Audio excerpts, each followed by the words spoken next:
அப்பேற்பட்ட தாயாருடைய வைபவத்தை ஸ்ரீசூக்தத்தின் அடிப்படையாக பார்த்து வந்துள்ளோம். தாயாருடைய பெருமை வேற எங்கேயாவது சொல்லப்பட்டிருக்கான்னு கேட்டா, வேதத்தில் இருக்கக்கூடிய ஸ்ரீசூக்தத்தை அடிவொத்தி ஸ்ரீமத் ராமாயணமே சீதாயாஸ் சரிதம் மகத்து, சீதையின் பெருமையை சொல்ல வந்த ஒரு ஆச்சரியமான காவியம்தான் ஸ்ரீமத் ராமாயணம். அப்பேற்பட்ட தாயாருடைய வைபவத்தை ஸ்ரீ விஷ்ணு புராணத்தில் பராசரர் இந்திரனுடைய முகம் மூலமாக ஸ்ரீஸ்துதி என்னும் தலைப்பில் ஸ்துதி செய்கின்றார். அப்பேற்பட்ட தாயாருடைய வைபவத்தை லக்ஷ்மி அஷ்டோத்திரம் என்கின்ற ஒரு ஸ்தோத்திர கிரந்தம் வெகு காலமாக நம் ஆச்சாரிய பரம்பரையில் வந்துள்ளது. லக்ஷ்மி சஹஸ்ரநாமம் என்கின்ற தலைப்பில் 2 விதம் உண்டு. ஒன்று ஸ்காந்த புராணத்துக்கு அடங்கிய லக்ஷ்மி சஹஸ்ரநாமம், மற்றொன்று நம் பூர்வாச்சாரியர்கள் உகந்து அருளின லக்ஷ்மி சஹஸ்ரநாமம். இதை தவிர்த்து ஆச்சாரிய பரம்பரையில் என்று பார்த்தால் ஒன்று இருக்கு, லக்ஷ்மி தந்திரம்னு அஹிர்புஜ்ய சம்ஹிதையில் இருக்கு. ஆச்சாரிய பரம்பரையில் ஆதிசங்கர பகவத்பாதர் கனகதாரா ஸ்தோத்திரம் என்று பாடினார். ஸ்ரீபாஷ்யக்காரர் ராமானுஜர் தன்னுடைய சரணாகதி கத்தியத்தில் ஒரு சூர்ணிகை தாயாரின் ஒரு புகழின் பேரில் பாடினார். ஆளவந்தார் என்கின்ற யாமுனாச்சாரியர் 4 ஸ்லோகங்கள் அடங்கிய சதுஸ்லோகி என்னும் கிரந்தத்தை பாடினார். ராமானுஜருடைய சத்சிஷ்யர் கூரத்தாழ்வான் ஸ்ரீஸ்தவம் அப்படிங்கிற கிரந்தம் பாடினார். கூரத்தாழ்வானுடைய திருக்குமாரர் பராசர பட்டர் ஸ்ரீ குண ரத்ன கோஷம் அப்படிங்கிற கிரந்தம் பாடியருளினார். சுவாமி வேதாந்த தேசிகன் ஸ்ரீஸ்துதி என்னும் ஸ்தோத்திர கிரந்தத்தை பாடினார். அவருடைய திருக்குமாரர் குமார வரதாரியர் லக்ஷ்மி சதகம் என்கின்ற கிரந்தம் பாடினார். பிற்காலத்தில் பிறந்த அரசாணிப்பாளையை சார்ந்த வெங்கடாத்வரி கவி என்னும் ஒரு பெரிய மகான் லக்ஷ்மி சஹஸ்ரம் என்று பத்மாவதி தாயாரின் மீது 1008 ஸ்லோகங்கள் கூடிய லக்ஷ்மி சஹஸ்ரம் என்னும் காவிய ஸ்தோத்திர கிரந்தத்தை பாடினார். இதுதான் தாயாரின் பேரில் இருக்கக்கூடிய ரொம்ப முக்கியமான ஸ்லோகங்கள். இதை தவிர்த்து நிறைய இருக்கு. மகாலட்சுமி அஷ்டகம்னு ஒன்று இருக்கு, அதே மாதிரி அஷ்டலக்ஷ்மி ஸ்தோத்திரம்னு ஒன்று இருக்கு, எல்லாம் இருக்கு. இது இதெல்லாமும் நன்னா சேவிக்கக்கூடியவா இருக்கா, நன்னா சொல்லி பாடக்கூடியவர்கள் இருக்கா. இதெல்லாம் யார் எழுதியிருக்கா, இது எப்போ வந்ததுன்னெலாம் நமக்கு அவ்வளோ சட்டுன்னு தெரியாது. முக்கியமாக இப்போ அஷ்டலக்ஷ்மி ஸ்தோத்திரம், அஷ்டலக்ஷ்மி கோவிலே சென்னையில் இருக்குது. ரொம்ப ஆச்சரியமான கோவில். தாயார் அவ்வளவு ஒரு உகந்து கட்டாட்சிக்கின்றாள். ஆனால் சட்டுன்னு தாயாருடைய பெருமைன்னு பார்த்தா அஷ்டலக்ஷ்மி வைபவம்னு சொன்னோன்னு வச்சுங்கோ, பிராச்சீனத்தில் அவ்வளவா நமக்கு ரெஃபரன்சஸ் இல்லை. இப்போ சந்தானலக்ஷ்மி, கஜலக்ஷ்மி, தானியலக்ஷ்மி, தனலக்ஷ்மின்னு நம்ம பிரித்து கொண்டாடுறோம். வேதம் சொல்கிறது அவள் தனம் கொடுப்போ, தானியம் கொடுப்போ, வீரம் கொடுப்போ, சந்தானங்கள் கொடுப்போ, எதெல்லாம் நீங்கள் ஆசைப்படுறீங்களோ கொடுப்போம். தாயார் ஜெகன்மாதா இல்லையா, கொடுப்போம். ஆனால் சட்டுன்னு அஷ்டலக்ஷ்மின்னு தனித்தனியாக வேத காலத்தில் இல்லை. ஆனால் பிற்காலத்தில் சில ஆச்சாரியர்கள் ஏற்படுத்தியிருக்கா. அதில் நமக்கு ஒன்றும் ஒரு விரோதம் ஒன்றும் கிடையாது. அப்படி இருக்கக்கூடிய ஸ்ரீ சூக்தத்தில் இப்போ ஓரளவுக்கு முன்னுரை பார்த்து விட்டோம். ஸ்ரீ சூக்தத்தில் என்னெல்லாம் மந்திரங்கள் அப்படின்னா 2 மந்திரத்துக்கு உண்டான அர்த்தத்தை 3 வியாக்கியாத்தாக்கள் சாயனாச்சாரியர், பிருத்திவிதராச்சாரியர், ஸ்ரீ ரங்கநாத முனி என்கின்ற பெரிய ஜீயர் அவளுடைய வியாக்கியானங்களை கொண்டு நேற்று பார்த்தோம். முதல் 2 ரிக்குக்கு உண்டான அர்த்த விசேஷங்களை சுருக்கமாக பார்த்துடலாம். ஹிரண்யவர்ணாம் ஹரிணீம் சுவர்ண ரஜதஸ்ரஜாம் சந்திராம் ஹிரண்மயீம் லக்ஷ்மீம் ஜாதவேதோ ம ஆவஹா, ஜாதவேதனான அக்னியே, ஜாதவேதனுக்கு அந்தராத்மாவாக இருக்கக்கூடிய பரமாத்மா ஸ்ரீமன் நாராயணனே, ஜாதவேதனே மா ஆவஹா, எனக்கு நீ அருள்வாயாக. யாரை கொடுக்கணும்? லக்ஷ்மியை. அவள் யார்?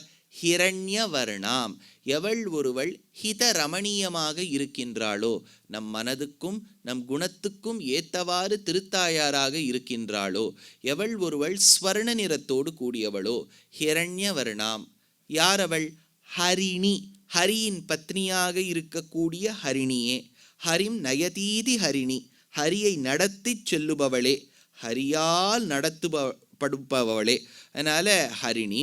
சுவர்ண ரஜதஸ்ரஜாம், சுவர்ணஸ்ரஜாம் ரஜதஸ்ரஜாம், தங்க புஷ்பங்கள் வெள்ளி நூல் நூலாக இருக்கக்கூடிய அந்த அழகிய மாலையோடு கூடியவள்.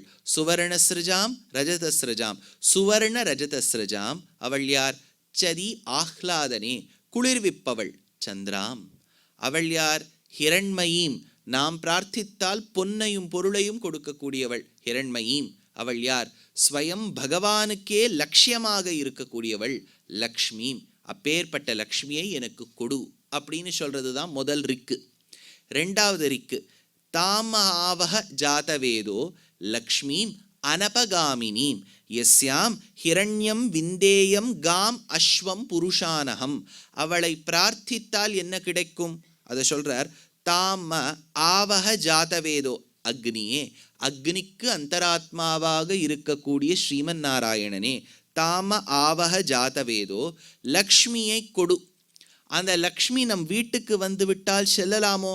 போகவே நான் விடமாட்டேன். அனபகாமினி எஸ்யாம், அப்பேற்பட்ட பெருமையோடு கூடிய லக்ஷ்மி. ஹிரண்யம், பொன்னை நமக்கு கொடுப்பள். பொண்ணுக்கு சம்பந்தமாக இருக்கக்கூடிய என்னெல்லாம் பொருள் இருக்கோ அத்தனையும் கொடுப்போ. ஹிரண்யம். விந்தேயம், நான் பிரார்த்திக்கின்றேன். வேற என்ன பிரார்த்திக்க போறேன்? காம், பசு, பசுக்கு சம்பந்தமாக இருக்கக்கூடிய பால், தயிர், வெண்ணெய், நெய் இத்தியாதிகள். அதனால விந்தேயம் காம். அஸ்வம், அஸ்வம்னு சொன்னால் இந்த இடத்துல அது ஒரு உபலட்சணம், குதிரைன்னு மட்டும் வச்சுக்காமல் வாகனங்களுக்கு பிரதிநிதி அஸ்வம். புருஷான், புருஷான்னு சொன்னால் பதியாக இருக்கலாம், பெண்ணாக இருக்கலாம், பிள்ளையாக இருக்கலாம், பேத்தியாக இருக்கலாம், பேரனாக இருக்கலாம், வீட்டுக்கு நமக்கு கைங்கரியம் செய்ய வந்துள்ள தாச தாசிகளாக இருக்கலாம். அதனால அப்பேற்பட்ட புருஷான் அகம். அகம் விந்தேயம், நான் பிரார்த்திக்கின்றேன் இதெல்லாம் உன்னிடத்தில் தேவியே என்று சொல்லுவதுதான் ரெண்டாவது ரிக்கு. இப்போ மூணாவது ரிக்குக்கு பிரவேசம் பண்ண போறோம்.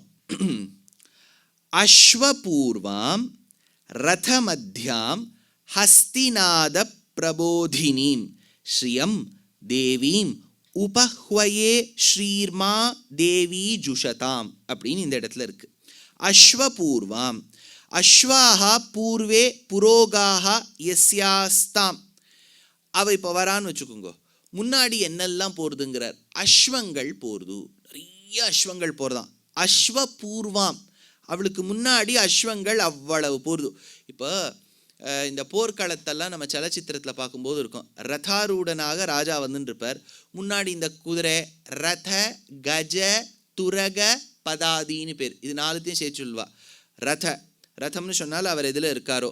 ரத கஜ, நிறைய ஆனைகள். போர்க்களத்துலலாம் ஆனை சண்டை போடும். பிரசித்தமாக ஸ்ரீ மகாபாரத போரில் அஸ்வத்தாமான்னு ஒரு ஆனை சண்டை போட்டதை வச்சு தானே நம்ம துரோணனுடைய சரித்திரத்தையே பார்க்குறோம். அதனால் ஆனைகள் சண்டை போடும். அதனால் ரத கஜ துரக, துரகன்னு சொன்னால் இந்த இடத்துல அஸ்வங்கள்னு அர்த்தம். பதாதி, பதன்னு சொன்னால் யாரெல்லாம் நடந்து போய் சண்டை போடுறாளோ அப்படின்னா அங்கே இருக்கக்கூடிய சைனிகர்கள். அதனால் ரத கஜ துரக பதாதி, 4 விதமான நபர்கள் உள்ளார்கள். இது யுத்தத்துக்குன்னு மட்டும் இல்லை, ஒரு பெருவா ராஜ்ய பரிவாரத்தில் யாராவது வந்தான்னா முன்னாடி இவ்வளவு ஒரு பந்தோபஸ்தோடு வருவா. அதை சொல்கிறா அஸ்வபூர்வாம். இந்த ரிக்குக்கு பிரதிநிதியாக இருக்கக்கூடியவள் யாராக இருக்கும்னு யோசிச்சு பார்த்தா, இன்றைக்கும் நீங்கள் கும்பகோண க்ஷேத்திரத்துக்கு போனேன்னா ஷார்ங்கபாணின்னு பேர் பெருமாளுக்கு. ஆறாவமுதன், ஆறாவமுதே அடியேனுடலம் நின்பால் அன்பாயேன்னு ஆழ்வார். அப்பேற்பட்ட ஆறாவமுதன். சம்ஸ்கிருதத்தில் அவருக்கு இருக்கக்கூடிய பேர் ஆச்சரியம், அபர்யாப்தாமிருதன். ஆறாவமுதனே தேவையில்லை பாருங்க. ஆறாவமுதுனா அவரை பார்க்க பார்க்க பார்க்க அவருடைய குணங்களை நினைக்க நினைக்க நினைக்க திகட்டவே திகட்டாது. ஏன்னா ஸ்வீட்டுனா கொஞ்சம் திகட்டி போகும் இல்லையா, திகட்டவே மாட்டார். ஆறாத அமுது ஆறாவமுதன். ஆச்சா, ஆறாவமுதன்கிற தமிழ் வார்த்தையை சம்ஸ்கிருதப்படுத்தினா அபர்யாப்தாமிருதன். அமிர்தமா இருக்கார் பெருமாள், அமுது. அபர்யாப்த, ஆராத, ஆராதன்னு ஒரு வார்த்தைக்கு அபர்யாப்தா அமிர்த, அபர்யாப்தாமிருதன்னு பேர் பெருமாளுக்கு. உற்சவமூர்த்திக்கு ஷார்ங்கபாணி, சாரங்கபாணி, சாரங்கபாணிங்கிறோம், அது சரியா இல்லை. ஷார்ங்கம்னு தான் பேர் பெருமாளுடைய அந்த வில்லுக்கு. அதை சாரங்கம்னு நம்ம இப்போ மாற்றிட்டோம். அதை சாரங்கம்னு மாற்றி ராகத்துக்கு சாரங்கான்னு வச்சு அந்த சாரங்காதான் சாரங்கன்னு சொல்லி அது ஒரே குழப்பமாக இருக்குது. அது ஷார்ங்க. அதனால ஷார்ங்க தன்வானு கம்பா அப்படின்னு தான் தேசிகன் எடுக்கிறார். அதனால ஷார்ங்க பாணி, ஆறாவமுதன். அவர் எதில் எழுதியிருப்பார்? ரதாரூடனாக தான் இருப்பார். இன்றைக்கி நீங்கள் போனேன்னா கர்ப்பகிரகமே எப்படி இருக்கும்? 2 சக்கரங்கள், முன்னாடி அஸ்வங்கள், சைடில் ஆனைகள். அஸ்வபூர்வாம் ரதமத்யாம் ஹஸ்திநாத பிரபோதினீம். உள்ள பெருமாள் இல்லை இருக்கார். பெருமாள் மார்பில் இருக்கக்கூடிய மகாலட்சுமி. மகாலட்சுமி தம்மாத்தூன் இருக்கா, பெரிய டப்பா. வைரங்கிறது அதில் சின்னதாக தான் இருக்கும். அதுக்காக நம்ம டப்பாவியை வச்சு கொண்டாடுவோம். டப்பாக்குள்ள வைரத்துக்கு தான் பெருமை. அதே மாதிரி பெருமாளுடைய மார்பில் இருக்கக்கூடிய மகாலட்சுமிக்கு தான் பெருமை. ரதமோ கஜமோ துரகமோ அங்கே பெருமாள் மார்பில் இருக்கக்கூடிய மகாலட்சுமியை தான் சுமந்து கொண்டு வருகின்றது. அஸ்வபூர்வாம் அஸ்வாஹா பூர்வே புரோகாஹா யஸ்யாஸ்தாம். அப்பேற்பட்ட அஸ்வங்களை முன்னே கொண்டவள் அஸ்வபூர்வாம். ரதமத்யாம் ரதாஹா மத்தியே யஸ்யாஸ்தாம். எவள் ஒருவள் ரதத்தை நடுவில் கொண்டு ரதத்தின் நடுவில் இருக்கின்றாளோ. ரெண்டுத்துக்கும் வித்தியாசம் உண்டு. ரதம் நடுவில் இருக்கு, ரதத்தின் நடுவில் தாயார் இருக்கா. அதனால ரதமத்யாம் ஹஸ்திநாத பிரபோதினீம். ஹஸ்தீனாம் நாதேன பிரம்மிதேன பிரபோதினீம் பிரகர்ஷணேன ஞாபிகாம். அதாவது எவள் ஒருவள் ஹஸ்தி ஆனைகளின் பிளிரலால் எழுப்பப்படுபவளோ. எவள் ஒருவள் வருகையை ஆனையின் பிளிரல் சொல்லுமோ. when the elephant makes a sound, that sound together gives us an indication that she is coming. So she is the one who's woken up by this. இந்த woken up is made to sleep ன்னுலாம் சொல்கிறது நம்ம அனுபவத்துக்காக. ஞாபகம் வச்சுக்கோ. இப்போ பெருமாளுக்கு நான் தாலாட்டு பாட போகிறேன். அதான் சுவாமி தூங்கிட்டார். இப்போ ராத்திரி உலகத்தை யார் காப்பாற்ற போகிறான்னு தெரியலன்னு சொல்லவே முடியாது. அவர் தான் காப்பாற்ற போகிறார். ஆனால் நமக்கு தூங்கணும். அவருக்கு தூங்கணுங்கிறதுல நமக்கு தூங்கணும். அவரை தூங்க வச்சாதான் நம்ம நன்னா தூங்குவோங்கிற ஒரு நம்பிக்கையில் அவரை தூங்க வைக்கிறான். அவர் தூங்குவதும் கிடையாது, எழுந்துக்கிறதும் கிடையாது. பின்ன கோவில்களில் இந்த மாதிரி சுப்பிரபாத சேவை, சயன சேவைலாம் சொல்கிறாளே, இதெல்லாம் ஆகம சாஸ்திரத்தின்படி பெரியோர்கள் வச்சிருக்கா, நம்ம அனுபவத்துக்காக வச்சிருக்காளே ஒழிய அவருக்கு தூக்கமும் கிடையாது. உறங்குவது போல் யோகு செய்யும் பெருமாள். இன்னைக்கு பாசுரம் என்ன? பார்க்கடலுள் பைய துயின்ற பரமன். ஆண்டாள் சொல்லிட்டா, பார்க்கடலுள் பைய துயின்ற நன்னா தூங்கின பரமன். இந்த உபன்யாசத்துக்கு வரணும்னா இப்போ ஒரு நித்தியப்படி ஒன்று நம்ம காலங்காலத்தால் 7 மணிக்கு நான் உபன்யாசம் பண்ணிட்டு இல்லையே, இந்த மார்கழி மாதத்தில் பண்ணிட்டு இருக்கேன். இது நமக்கு என்ன ஆயிடுது? 7 மணிக்கு வரணும்னா ஒரு 5 மணிக்காவது எழுந்துக்கணுமா இருக்குது. அந்த 5 மணிக்கு வரத்துக்கு அலாம் வைக்கணுமா இருக்குது. அது என்ன ஆகிடுது? சில சமயம் அலாம் மேலே நம்பிக்கையே இல்லை, நோ கான்ஃபிடென்ஸ் மோஷன் தான் இந்த அலாம் மேலே. அது எங்கேயாவது அடிக்காமல் போயிடுத்துனா அது எப்போவுமே ஒரு பயம் ஓடிண்டே இருக்கும். அது எப்போவோ காலேஜை விட்ட பழக்கமாக இருந்தாலும் எக்ஸாமுக்கு நாழியாக எடுத்து இந்த மாதிரி இல்லைனா கனவு வரும். அதனால் நம்ம அலாம் வச்சுட்டோம்னா இப்போ அடுத்தது என்ன பண்ணுவோம்? அலாம் மேலே நம்பிக்கை இல்லை. ஒரு 12 மணிக்கு ஒரு வாட்டி முழிப்பு வரும். அப்போ எழுந்து பார்ப்போம், இன்னும் இல்லை இன்னும் 5 மணி நேரம் இருக்குது. 1 மணி, 2 மணி, 3 மணி, 4 மணிக்கு எழுந்தே உட்காந்துட்டுருவோம். அலாம் அடிக்கிறதான்னு பார்ப்போம். நம்ம வச்ச அலாம் அடிக்கிறதா இல்லையா? இப்போ அலாரத்துக்கு நம்ம அலாமாக உட்காந்துட்டு இருக்கோம். இப்போது யோசிச்சு பாருங்க. இப்போ we don't have confidence on that. இப்போ இது இப்போ உபன்யாசமாக இப்போ நீங்கள் அதெல்லாம் கவலையே பட வேண்டாம். அதெல்லாம் யூடியூப்பில் வர போகிறதோ, அதனால் ஒரு வேளை கொஞ்சம் நாழிகழி கடந்து வந்துட்டால் கூட ஒன்றும் பெரிய பிளண்டர்லாம் ஒன்றும் கிடையாது. இதாவது இப்போ ஃப்ளைட்டுக்கு இருக்குதுன்னு வச்சுங்கோ, தூங்கவே மாட்டா பல பேர். இல்லை அப்புறம் பார்த்துக்கலாம், ஃப்ளைட்டில் போய் தூங்கிக்கலாம்னு விட்டுருவா.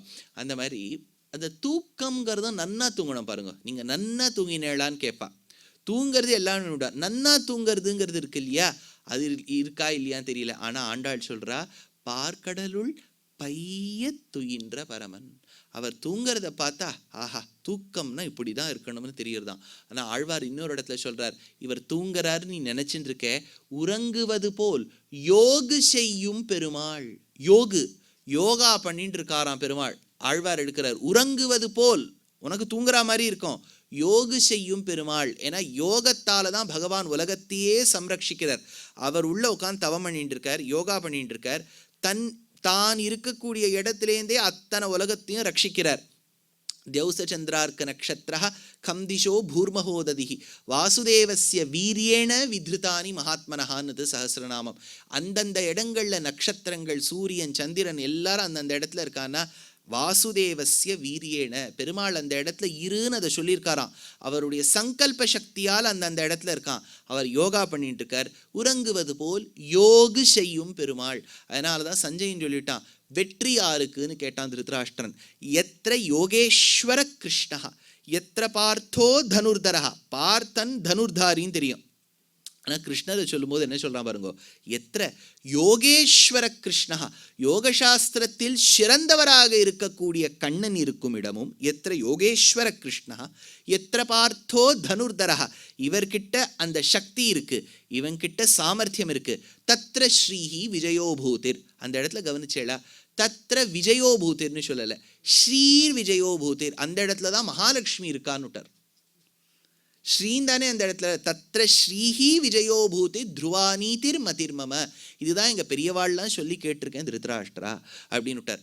எதுக்கு சொல்ல வந்தேன், அப்பேற்பட்ட தாயாரை இந்த ஆனைகள் எழுப்பணும்னு சொன்னால் அவன் எங்கே தூங்குறான்னு ஒரு கேள்வி வரும். தூங்கலை, நமக்கு அனுபவத்துக்காக. இப்போ ஒரு ராஜா வர்றாருன்னா எப்படி ஒரு துவனி கேட்குமோ, இன்றைக்கும் காஞ்சிபுரத்தில் தேசிகன் எடுப்பார், திருச்சின்னத்தின் ஒலி உண்டோ மத்தை தேவர்க்கே, அந்த திருச்சின்ன வாத்தியத்தை காஞ்சிபுரத்தில் கேட்டால் பெருமாள் தாயாரின் புறப்பாடு நடக்கிறதுன்னு அர்த்தமாம். அதனால் அந்த துவனி உண்டோ மத்தை தேவருக்கு, இன்னொரு தெய்வத்துக்கு இருக்குன்னு சொல்லிட முடியுமோ, அவ்வளவு அழகாக பெருமாள் தாயார் ஏழ்றா. அப்பேற்பட்ட அந்த ஹஸ்திநாத பிரபோதினி ஆனையின் பிளிரலோடு தாயார் வருகின்றாள். நிறைய உற்சவ மூர்த்திகளை நீங்கள் க்ஷேத்திரங்களில் போய் பார்த்தீங்கன்னா தாயாருக்கு இருபுறமும் கஜங்கள் இருக்கும். நீங்கள் மன்னார்குடி க்ஷேத்திரத்துக்கு போனேன்னா ஆச்சரியமான தாயாருக்கு 2 பக்கமும் கஜங்கள் இருக்கும். கும்பகோணத்துக்கு போனேன்னா 2 பக்கமும் கஜங்கள் இருக்கும். அதெல்லாம் என்னென்னா ஹஸ்திநாத பிரபோதினி, தாயாருக்கும் ஹஸ்திக்கும் அவ்வளோ சம்பந்தம். ஏன் சம்பந்தமாக இருக்கும்னு ஒரு விதத்தில் யோசிச்சு பார்த்தா, இந்த கஜேந்திர மோட்ச விற்த்தாந்தத்தெல்லாம் பார்க்கும்போது அதுதான் உள்ளே சென்று அந்த தாமரையை பறித்து நின்றது, பெருமாளுக்கு சமர்ப்பிக்கணும்னு நினச்சது, முதல்ல பிடிச்சுடுத்து, அது இருக்கலாம். ஒருவேளை இந்த தாமரையை பிடித்து கொண்டதால் அந்த தாமரை தான் இவளுக்கு ஆசனம், அதனால் இருக்கலாம். 2வது அர்த்தம் எப்படி சொல்லலாம்னா, இப்போ இந்த தாயாரானவள் இந்த கஜங்களால் சேவிக்கப்படுகின்றாளுங்கிற சரித்திரம் எங்கே வருதுன்னா, அவள் கடலிலிருந்து பிறக்கும் போது கஜங்கள் அவளுக்கு பொழிந்ததாம் அந்த ஜலத்தை. அவள் குளித்து விட்டு எல்லா ஆபரணங்களையும் தரித்து விட்டு வந்தாள், அதனால் இருக்கலாம். இதே தாயாருடைய சாயை தான், ஒரு விதமான சக்தி தான் பூமாதேவி. பூமாதேவியை தாங்கிறது எது தெரியுமோ, அஷ்டதிக் கஜங்கள்னு கீழே இருக்கும். அதில் 4 கஜங்களை இந்த சகரபுத்திராள் 60,000 பேருடைய சரித்திரம் பாலகாண்டத்தில் வரும். ஒரு குதிரை திருடப்பட்டது, அந்த அஸ்வமேதத்தில் வச்ச குதிரையை திருடிட்டா. யார் திருடியிருப்பா? இந்திரன். இந்த மாதிரி அந்த காலத்தில் ஏதாவது திருட்டு நடந்தாலும் இந்திரன் பேரில் தான் போகும் அது. அதனால இந்திரன் திருடின்னு போயிட்டான். ஓலை பூமியில் முழுக்க தேடி பார்த்தா இந்த குதிரை எங்கேயும் கிடைக்கல. அப்போ பூமியை தோண்டும் போது ஆனையின் மஸ்தகங்கள் தெரிஞ்சுதான், அதாவது பூமி கீழே இருக்கக்கூடிய இந்த ஆனைகளின் மஸ்தகம் தெரிஞ்சுதான். அதனால இந்த கஜங்களால் சேவிக்கப்படுபவள் தாயார். அதனால ஹஸ்திநாத பிரபோதினி. அடுத்தது அஸ்வபூர்வா. இப்போ சிம்பிளா பார்த்துட்டோம், அஸ்வங்கள் முன்னாடி இருக்க, ரதம் நடுவில் இருக்க, ரதத்தின் நடுவில் தாயார் இருக்க, அங்க இருக்கக்கூடிய ஆனையின் பிளிரலோடு தாயார் வருகின்றாள். தெரிஞ்சுடுத்தா? இப்போ இன்னொரு அர்த்தம் சொல்றார் வியாக்கியாதா. அஸ்வபூர்வாம், அஸ்வோ வியாபனசீலோ பகவான், சஹா பூர்வஹா பிராவேஷிகோ யஸ்யாஸ்தாம். அஷ் அஷ் அப்படின்னு ஒரு ரூட் இருக்கு, தாத்து இருக்கு. அப்படின்னா என்னன்னா, எது வியாபிக்குமோ, தட் விச் பர்வேட்ஸ், எல்லா இடத்திலையும் வியாபித்திருக்க வேண்டும். வியாபித்திருந்தால் அதற்கு விபுத்வம் அப்படின்னு பேர். ஞாபகம் வச்சுங்கோ. ஏன்னா இந்த ரொம்ப டெக்னிக்கல் டீட்டெயில்ஸ்லாம் காலங்காலத்தால் உபன்யாசத்தை சொல்கிறது கேட்குறதும் கஷ்டம், சொல்கிறதும் கஷ்டம். அதனால் ஞாபகம் வச்சுங்கோ. என்னென்னா விபுத்வம், விபு விபு அப்படின்னா பெருமாள் எல்லா இடத்துலையும் வியாபிச்சிருக்காருன்னு அர்த்தம். நமக்கு வியாபிய சக்தி கிடையாது, இந்த ஜீவாத்மாவுக்கு கிடையாது. பரமாத்மாவுக்கும் ஜீவாத்மாவுக்கும் என்ன சாமியம்னு சொன்னால், 2மே சேத்தனத்துவம், சேத்தனர்கள் தான். ஆனால் அவன் பரமச்சேதனன். ஏன்னா அவனுடைய தர்மபூத ஞானம் எல்லா இடத்துலையும் வியாபிச்சிருக்கு. தர்மி ஜானம், தர்மபூத ஜானம்னு 2 உண்டு. நான் பல உபன்யாசங்களில் சொல்லியிருக்கேன். ஆனாலும் இன்னைக்கு சாயங்காலம் புருஷ சுக்தத்தில் இன்னைக்கோ நாளைக்கோ ஏதோ ஒரு நாள் சொல்லணும்னா, தர்மி ஜானம் தர்மபூத ஜானத்துக்கு என்ன, இங்கே இருக்கக்கூடியவ யாராவது புருஷ சுக்தத்துக்கு வரையலா? அங்கே நேற்று வந்தேளா? 1 2 3 4 5 கொஞ்சம் ரிப்பீட் இருக்கா மாதிரி இருக்கும் உங்களுக்கு. நான் சொல்லிட்டேன். அதுதான் இப்போ நான் சொல்கிறத நீங்கள் நாளைக்கு சாயங்காலமும் கேட்க வேண்டியதாக இருக்கும். அதனால் தர்மி அப்படின்னு ஒரு ஞானம் உண்டு ஜீவாத்மாவுக்கு. ஜீவாத்மா எந்த ஞானம் வடிவெடுத்தது அப்படின்னா தர்மி ஞானம். இந்த தர்மி ஞானத்துக்கு ஒரே கேரக்டரிஸ்டிக்ஸ் தான். என்னன்னா, அது ஒரே விஷயத்தை சொல்லிகிட்டே இருக்கும். நான் இதான் ஜீவாத்மாக்கு இதே ஒன்று தான். நான் நான் நான் அந்த அகந்தா இருந்துட்டே இருக்கும், வேற எதுவுமே அது பண்ணாது. இந்த ஜீவாத்மாவுக்கு இருக்கக்கூடிய தர்மி ஞானம் நான் நான் நான் தான் சொல்லிகிட்டே இருக்கும். ஸோ இந்த டேப் ரெக்கார்டெல்லாம் தேஞ்சு போனால் பாடிகிட்டே இருக்குமே, அதே தான் இது பண்ணும். அதனால தான் நீங்கள் தூங்கிடுறேன், நானும் தூங்கிடுறேன். அடுத்த நாள் கார்த்தால் தூங்கினேளான்னு கேட்டால் நான் என்ன சொல்கிறேன், நான் நன்னா தூங்கினேன். தூங்கியாச்சு. அப்போ நான் நன்னா தூங்கினேன்னு எப்படி தெரியுது? ஏன்னா தூங்கினது சரீரம், தூங்கும்போது கூட இந்த நான் தூங்கலேன்னு அர்த்தம். நான் நன்னா தூங்கினேன், அந்த நான் தூங்கலையோனோ அது தர்மி ஞானம். ஆனால் தர்மி ஞானத்தை மட்டுமே வச்சுட்டு உலகத்தை அறிய முடியாது. இப்போ இது ஏசி அப்படிங்கிறது எனக்கு எப்படி தெரியுது அப்படின்னா, நான் ஒரு 4 வயசு இருக்கும்போது எங்கள் தாத்தா இந்த இடத்துக்கு கூட்டுன்னு வந்தார். நீங்கள் உடனே சாஸ்திரா பில்டிங் அப்போ இல்லைன்னு சொல்லாதீங்க, இருந்ததுன்னு வச்சுக்கோங்க. இப்போ என்னை கூட்டுன்னு வந்தார், இதுதான் ஏசி பார்த்துக்கோ அப்படின்னார். அப்போ என்ன ஆகிடுறது, எங்கள் தாத்தாவின் வாயிலேருந்து ஏசி ஏர் கண்டிஷன்ற வார்த்தையை நான் கேள்விப்படுறேன். அது கேட்ட உடனே அது டைரெக்டாக பிரெயினுக்கு போய் ஸ்டோர் ஆகுது. ஏர் கண்டிஷன் வார்த்தை, சப்தசாஸ்திரம், வெறும் சப்தம் மட்டும் கேட்குறது. அடுத்தது என் கண்ணு ஏசியை பார்க்கறது, பார்த்த உடனே அந்த ரீடிங், அந்த ஃபோட்டோகிராஃபை எடுத்து பிரெயினுக்கு அனுப்புறது. பிரெயின் இப்போ என்ன பண்ணிடும், மேப் பண்ணும். இப்போ நம்ம ஃபோன் நம்பர்லாம் அப்படி தானே இது மேப் பண்ணுறது. இப்போ நீங்கள் ஏதோ ஒரு நம்பரை வச்சு ஸ்டோர் பண்ணீங்கன்னா இந்த நம்பரோட இந்த பேர் சம்பந்தம் உடையது அப்படின்னு தெரியறது இல்லையா? அதனால தான் பல பேருடைய நாமங்களை பார்த்தா நம்ம ஃபோனே எடுக்க மாட்டோம் இல்லையா? இது ரெண்டும் சம்பந்தம் ஆகிடுறது. அதனால் இப்போ இந்த ஏர் கண்டிஷனும் அந்த ஃபோட்டோவும் சப்தம் காதால் கேட்குறதும் கண்ணால் பார்க்குறதும் சேர்ந்து ஒரு மெமரி செல்லாம் நம்ம பிரெயினில் ஸ்டோர் ஆகிடும். அப்போ நம்ம மெமரியில் ஒரு லைப்ரரியே இருக்குது. அதாவது ஏர் கண்டிஷன்னா இப்படி இருக்கும், இதுன்னா எப்படி இருக்கும், இப்படி இருக்குங்கிறதுனால தான் வேறு விதமாக இருந்துட்டானே நமக்கு சந்தேகம் வருது. இல்லையே, என் பிரெயின் செல்ல இது இப்படி தானே இருக்கும் சொல்கிறோம் இல்லையா? இப்போ யோசிச்சு பாருங்களேன், ஒருத்தர் வந்து ஒரு ஒரு ஒரு பென்சில் ஒன்று வந்தது. அது பென்சிலை நம்ம பார்த்துருக்கோம், நடராஜர் ஆடியிருக்கார், நடராஜர் பென்சிலே இருக்குது. அதனால் இந்த நடராஜர் பென்சில்னால் எழுதும். ஒரு இடத்த என்ன பண்ணிட்டேன், போய் அதை எடுத்து எழுத ஆரம்பித்தேன். அவள் சொன்னால் இது எழுதாதுன்னுட்டா. இல்லை, பென்சில்லாம் எழுதணுமே, இது ஒரு சாக்லேட்டுன்னா பென்சில் மாதிரி. இப்போ நமக்கு என்ன தோன்றது, பிரெயினில் எப்படி ஸ்டோர் ஆகிருக்கு, இது பென்சில், இதனுடைய காரியம் எழுதுவது. இப்போ அதே மாதிரி நீங்கள் வந்து ஒரு சாக்லேட்டை பண்ணி வச்சுட்டேன்னா ஒரு சந்தேகம் வருது பாருங்க. இப்போல்லாம் இந்த கேக் எல்லாமே பார்த்தேன்னா விதவிதமான ஷேப்பில் வருது. ஓஹோ, இது சாப்பிட்ற வஸ்துவாக நம்ம கேட்குறோம் இல்லையா? அப்போ இந்த பிரெயின் ஸ்டோர்ஸ். இப்போ நாளைக்கு என்ன ஆகும், ஒரு 10 நாள் கழித்து இந்த ஏசியை நான் பார்க்குறேன் இல்லையா, அப்போ எங்கள் தாத்தா தேவையே பட மாட்டார். ஏன் என்ன ஆகிடுறதுன்னா, கரெக்டாக என்னோட கண் இதை ஃபோட்டோ எடுத்து பிரெயினுக்கு அனுப்புறது. அங்கே என்ன ஆகும், இப்படி டக் டக் டக் டக் டக் டக் டக் டக் டக்குன்னு அந்த மெமரி செல்ஸில் அது புரட்டி பார்க்கும் மூளை. ஓஹோ, இந்த ஏசி ஒரு பேஜோட மேட்ச் ஆகிடுறது. ஏன்னா 10 நாளைக்கு முன்னாடி தான் அவர் ஏசின்னு சொல்லி வச்சுருக்காரு. அப்போ மேட்ச் ஆகிடுறது. அப்போ உடனே நான் ஏசிங்கிற வார்த்தையை யாரும் சொல்ல வேண்டாம், அந்த செல்லே தட்டி என் நாக்கில் வர வச்சுடும், ஏசி. அன்னைக்கு எங்கள் ஆச்சாரியன் எங்கள் தாத்தா சொல்லி அது ஏசின்னு போச்சு. இப்போ என் வாயிலேருந்து ஏசின்னு வந்துடுறது. ஆனால் ஒன்று பாருங்க, இந்த ப்ராசஸ் புரியறது இல்லையா? இப்போது 10 நாளைக்கு முன்னாடி அவர் ஏசின்னு சொல்லும்போது நான் அதை ரெஜிஸ்டர் பண்ணிட்டேன். இப்போ 10 நாள் கழித்து நான் பார்க்கும்போது எனக்கே ஏசின்னு தெரியுது. நடுவில் 9 நாள் நான் இந்த ஏசியே நினச்சிட்டு உட்காரல, ஏசி இப்படின்னா உட்காந்துட்டு இருந்தேன். என் கண்ணு அதை பார்க்கும்போது தான் எனக்கு ஞாபகம் வருது. ஞாபகம் முன்னாடி இல்லைன்னு சொல்ல வரல, அவசியகத்தை இல்லை. there was no necessity for me to keep meditating upon the AC. அதை பார்க்கும்போது எனக்கு ஞானம் வருது. அப்படின்னா என்னுடைய ஐம்புலன்களில் ஏதாவது ஒன்று அதோட சம்மந்தப்படுத்தணும். நன்னா கவனிங்க. இப்போ நான் ஏசின்னு சொன்னது கண்ணை வச்சுண்டு, எல்லாமே கண்ணை வச்சுட்டு தான் இருக்கணுங்கிறது இல்லை. இப்போ ஆற்றுல வந்து வெள்ளைப்பாகு வச்சு ஏதோ ஒரு மனோகரம்னு ஒன்று பிடிக்கிறான்னு வச்சுங்கோ. இப்போ முதல் முறை ஏதோ நான் வெள்ளைப்பாகை பார்க்குறேன், வாசனை வருது, அதிலெல்லாம் தட்டி போடுறா, ஓஹோ இப்படி தான் வெள்ளைப்பாகு. இப்போது 2-3 நாள் கழித்து நான் தெரு வழியாக நடந்து போகும்போது அதே வாசனை வரும்போது நான் என்ன சொல்லுவேன், யாராத்துலேயும் மனோகரம் பண்ணிட்டு இருக்கா சொல்லுவேன். அப்போ அம்மா திருத்துவோம், வெள்ளைப்பாகை வச்சு மனோகரம் தான் பண்ணணுங்கிறது இல்லை, எதை வேணாலும் பண்ணலாம். ஆனால் நமக்கு ஒரு சம்பந்தம் வருது பாருங்க. அப்போது நம்ம ஐம்புலன்களில் ஏதாவது ஒன்று அந்த வஸ்துவோட சம்பந்தப்படுறது இல்லையா? அப்போ ஒரு ஞானம் ஸ்புரிக்கிறது.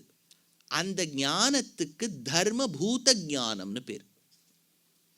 முன்னாடி சொன்ன ஞானம் தர்மி ஞானம், அது நான், அது மட்டும்தான் சொல்லுவோம், நானை தவிர்த்து வேறு எதுவும் சொல்லாதது. ஆனால் நான் மட்டுமே சொல்லிட்டு இருந்தால் போறாதே. இப்போ ஏசியை பார்த்து அந்த நான் மட்டும் சொன்னால் என்ன பிரயோஜனம்? அப்போ எனக்கு இன்னொரு ஞானம் ஸ்புரிக்கணும். அந்த ஞானமும் முன்னாடி சொன்ன தர்மி ஞானமும் வெவ்வேறு, ஞாபகம் வச்சுங்க. ஆனால் இது ரெண்டும் சம்பந்தம் எப்படி இருக்கும்னா, இப்போ தர்மி ஞானமே வடிவெடுத்த ஜீவாத்மாவுக்கு மேலே ஒரு தர்மபூத ஞானம் இருக்கும். இது எப்படின்னா, மைசூர் பாகுக்குள்ள சக்கரை இருக்கு, இல்லை கடலை மாவும் இருக்கு, விடுங்கோ சக்கரை இருக்குன்னு இப்போ வச்சுங்கோ. சக்கரை இருக்கா, அது கரைஞ்சிருக்கு, இப்போ அது ஃபுல்லாக வியாபிச்சிருக்கு அந்த மைசூர் பாகில். மைசூர் பாகை நீங்கள் பதம் பார்த்து களறி தட்டில் போட்ட உடனே ஒரு குறிப்பிட்ட சமயத்தில் மேலே சக்கரை தூவி விட்டுருவா. ஆனால் அப்போ தூவி விட்ட சக்கரை முன்னாடி தூவி விட்ட சக்கரை மாதிரி உள்ள கறக்காது. அதே சமயத்தில் மேலேருந்து உதுந்தும் வராது. அது அந்த மாதிரி பதத்தில் போடணும், ஒட்டிக்கணும் அது, ஆனால் கரையக்கூடாது. இப்போ உள்ளே இருக்கிறதும் ஒரு சக்கரை, வெளியில் இருக்கிறதும் சக்கரை, ஆனால் ரெண்டுத்துக்கும் ப்ராப்பர்ட்டிஸ் வேறையாக இருக்குது பாருங்க. உள்ளே இருக்கக்கூடிய சக்கரை தான் தர்மி ஞானம், வெளியில் ஒட்டின்னு இருக்கிற சக்கரை தான் தர்மபூத ஞானம். புரியுறதா? இப்போ மறுபடியும் சர்க்கரைக்கு வருவோம். இப்போ இந்த சர்க்கரை சில சமயங்களில் ஒட்டாமல் வெளியில் வந்துடும். அந்த ஸ்டேட் மாதிரி இருக்கும்போது தான் கிட்டத்தட்ட கோமான்னு சொல்கிறோம்.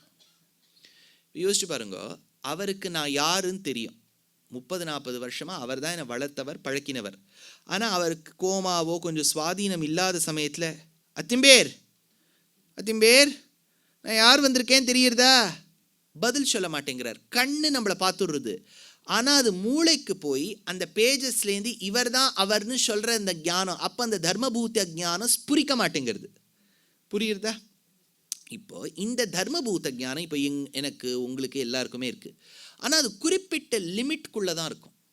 இப்போ எனக்கு வெள்ளைப்பாகு வாசனை நல்லா தெரியுறதுன்னு வச்சுக்கோ, அது என் பக்கத்தில் பண்ணாதான் அந்த வெள்ளைப்பாகு வாசனை தெரியும். இப்போ ஒரு 10 கிலோமீட்டர் தள்ளி கிராண்ட் ஸ்வீட்ஸில் இப்போ காத்தால கலரின்னு இருக்கா, வாசனை வருதோ?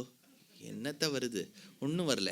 அப்போ எனக்கு லிமிட்டேஷன் ஒன்று இருக்கு இல்லையா, அதில் தான் ஜீவாத்மாவுக்கும் பரமாத்மாவுக்கும் வித்தியாசம் வருது. இப்போது ஜீவாத்மாவுக்கு இந்த ரூம்குள்ளே, அதுவும் இப்போ ஒரு வியாதி வந்ததே ஒரு 2 வருஷமாக, அதில் இதுவும் போயிடும், வாசனை போயிடும். ஒருவேளை பண்ணுற தளிகையும் அப்படி இருக்கலாம் இல்லையா? இப்போ நம்ம தளிகையே சுமாராக பண்ணிவிட்டோன்னு வச்சுக்கோ, அந்த வியாதி வந்துடுத்துன்னு உட்கார முடியும்? அவள் கைப்பதான் அவ்வளோதான், வாசனை வர மாட்டேங்கிறது. ஒருவேளை நன்னா தளிகை பண்ணியும் வரலைன்னா அந்த வியாதின்னு வச்சுக்கிறோம். அப்படின்னா நமக்கே ஏற்கனவே லிமிட்டேஷன், இந்த வியாதி கீதி வந்துடுத்தானா மேலே போச்சு, அதுவும் இருக்கிறதும் போச்சு. ஆனால் பரமாத்மாவுக்கு அப்படி இல்லையே, இருக்கக்கூடாது. ஏன்னு யோசிச்சு பாருங்க. இப்போ பரமாத்மாவுக்கு தர்மபூத ஞானம் நம்மளது மாதிரி இருக்குன்னு வச்சுங்க. அப்படின்னா அவரால் ஸ்ரீ ஜெயந்தி அப்போ ஒத்தராத்துலேயும் வந்து சாப்பிட முடியாது.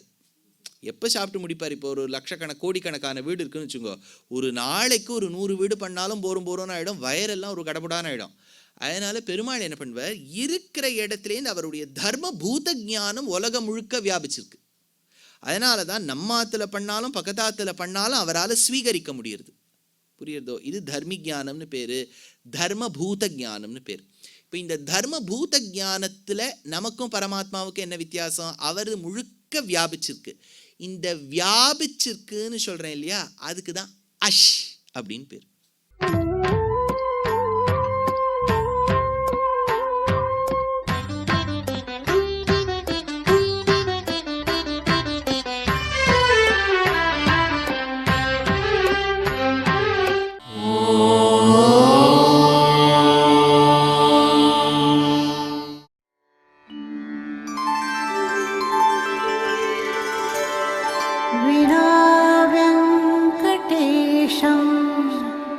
ननाथो ननाथः सदा वेङ्कटेशं स्मरामि स्मरामि हरे वेङ्कटेश प्रसीद प्रसीद